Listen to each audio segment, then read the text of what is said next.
The town of Exeter, New Hampshire has engaged in a number of climate adaptation efforts over the last decade.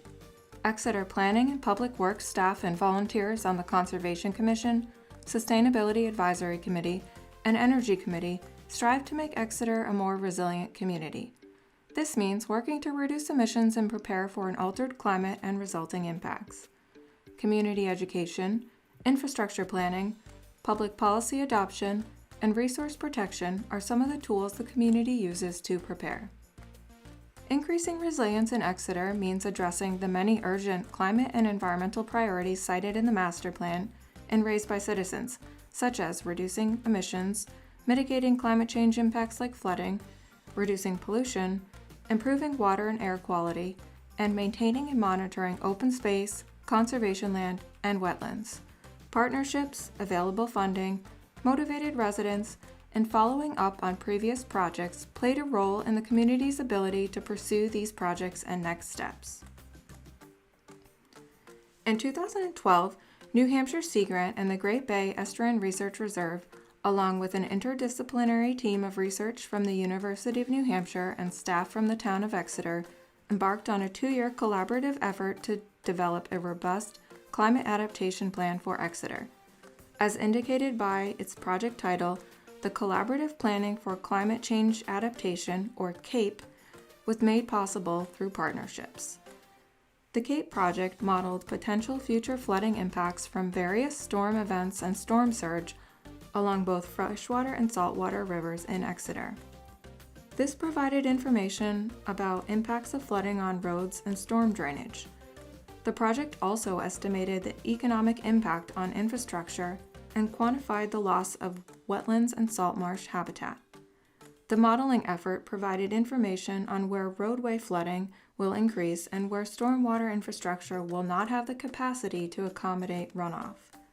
Through the project, the town also identified areas where tidal marsh will be unable to migrate landward and the negative impacts on fish and wetland-dependent birds. The town continues to refer to the findings from this effort to identify vulnerable structures and prioritize capital improvement program projects. At the same time the CAPE project was underway, there was growing interest in the condition of Brickyard Pond, a small pond along Kingston Road that has long been a community icon. The condition of the pond had deteriorated. Residents were concerned and wanted to know what they could do to determine the cause of the unpleasant odor and algal growth and improve the pond's condition. Investigation revealed that stormwater from the upstream neighborhood was a source of pollution to the pond. A neighborhood-wide stormwater education project was conducted to educate residents about how stormwater from homes, lawns, and streets flows to storm drains and pipes and ultimately ends up in the pond, impacting water quality.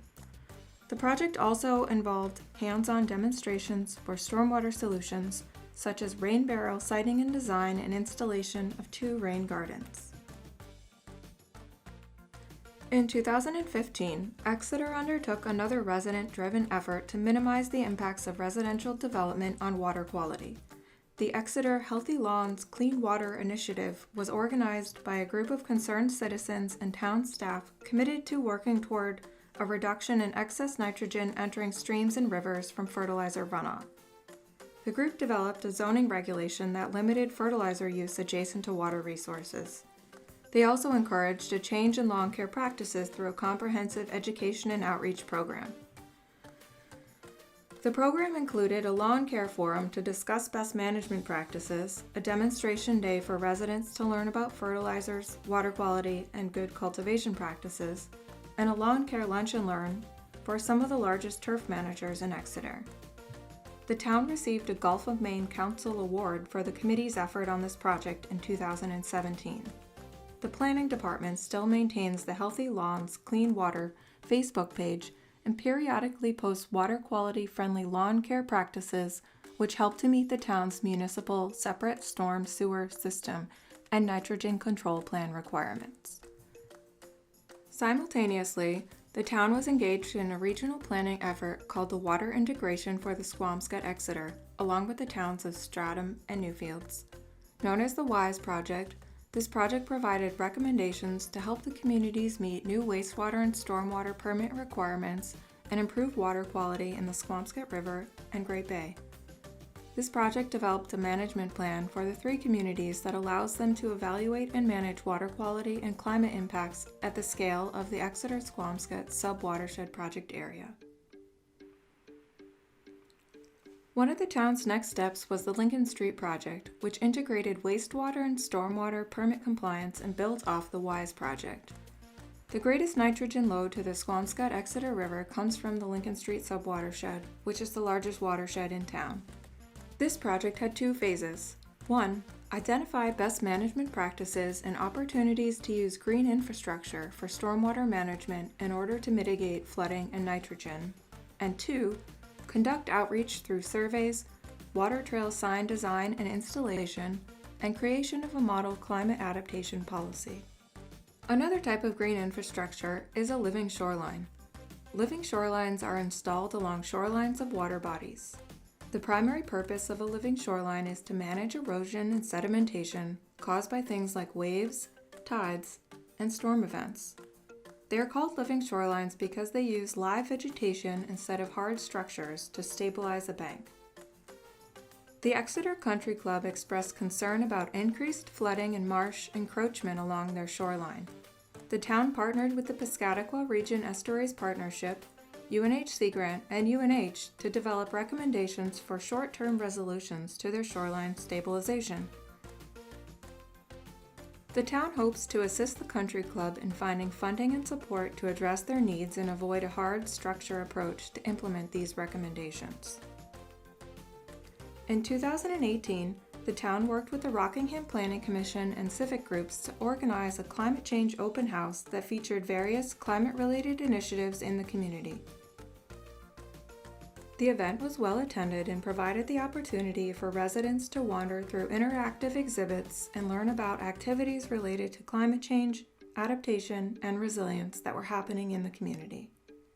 As part of this project, the town worked with the Rockingham Planning Commission to draft amendments to land use regulations.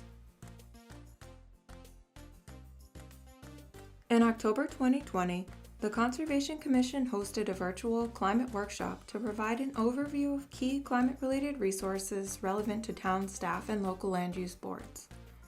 One goal of this effort was to help staff and board members envision how to use these resources in their respective roles. This was the first time town staff and boards were engaged together on this issue. One of the takeaways from this effort was that having regular multi-board meetings is valuable to all. Several fact sheets and videos were developed for this effort and provide details on 6 different projects and resources. These are available on the town's website for all to see and learn from. If you'd like to learn more about these projects and other resilience efforts, please visit the Town of Exeter's website at www.exeternh.gov. The Exeter Planning Staff, Public Works, Conservation Commission, Sustainability Advisory Committee, and Energy Committee plan to continue to collaborate on various action items to move Exeter toward a more sustainable future.